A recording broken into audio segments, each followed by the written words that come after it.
400 বছরের প্রাচীন হর চৌধুরী বাড়ির ঠাকুর দালানে জার্মানির হাজার বাতির লণ্ঠন দেখতে রাজ্য ও ভিন রাজ্যের বহু দর্শনার্থী ভিড় জমাতেন। এই পুজোর সাথে জড়িয়ে রয়েছে এক দীর্ঘ ইতিহাস। জেলা উত্তর চব্বিশ পরগনার বসিরহাট মহকুমার গোপালপুর গ্রাম। প্রায় 400 বছর আগে পূর্ববঙ্গ তথা বাংলাদেশের কালিয়ানী জেলা থেকে রত্নেশ্বর হরচৌধুরী নামে এক ব্যক্তি হাড়োয়ার গোপালপুরে পা রাখেন। সেই সময় সুন্দরবন গোপালপুর এলাকার জঙ্গলের মধ্যেই একটি কুঠুরি বানিয়ে সেখানেই তিনি দুর্গা মায়ের মূর্তি স্থাপন করে পুজো শুরু করেন। ধীরে ধীরে সময়ের সাথে ওই পুজোর খ্যাতি ছড়িয়ে পড়ে সুন্দরবনের পাশাপাশি তৎকালীন অবিভক্ত বাংলার বিভিন্ন প্রান্তে। এক সময় রত্নেশ্বর হরচৌধুরী দুর্গাপুজোর বিষয়টি কৃষ্ণনগরের এক রাজার নজরে আসে।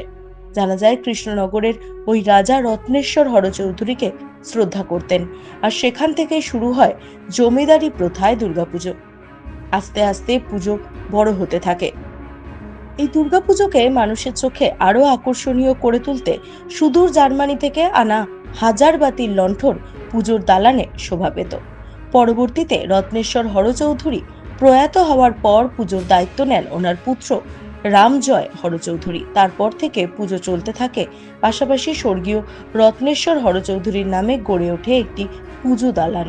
মূলত সেখানেই চৌধুরী বাড়ির দেবী দুর্গা পূজিত হন এখনো। আরো জাঁকজমকভাবে হয় দুর্গাপুজোর আয়োজন।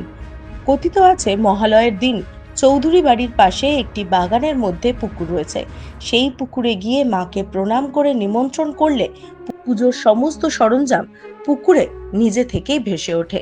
তারপর পুজো মিটে গেলে আবারও পুকুরে ফিরিয়ে আসা হয় সেই সকল বাসনকোসন।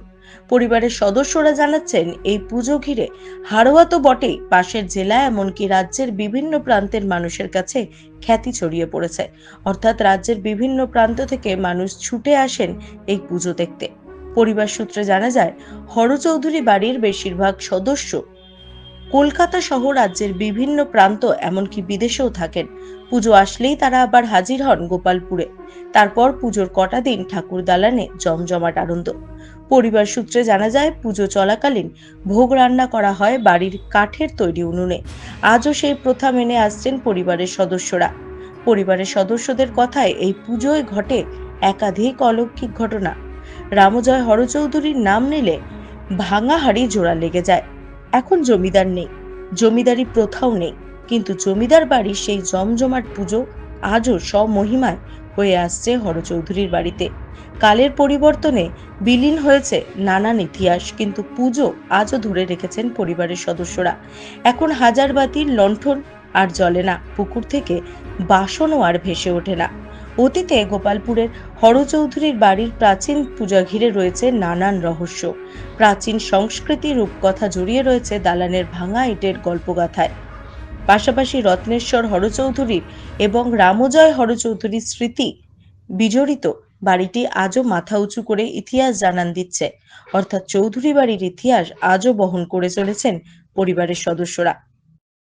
আনুমানিক ৩৭০-৭৫ বছরের আমাদের পূর্বপুরুষ রামজয় হর চৌধুরী বাংলাদেশের কালিয়ানী জেলা থেকে উনি এসেছিলেন ভাগ্যান্বেষণে।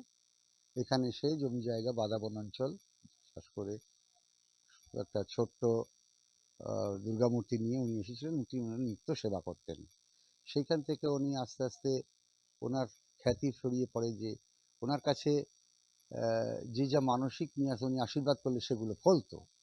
তারপর ওনার প্রচার চতুর্দিকে ছড়িয়ে পড়ে। উনি একজন পরবর্তীকালে একজন সাধু হিসেবে পরিচিত, সত্যিকারের সাধু হিসেবে পরিচিত হন। ওনার নাম ছড়িয়ে পড়ে।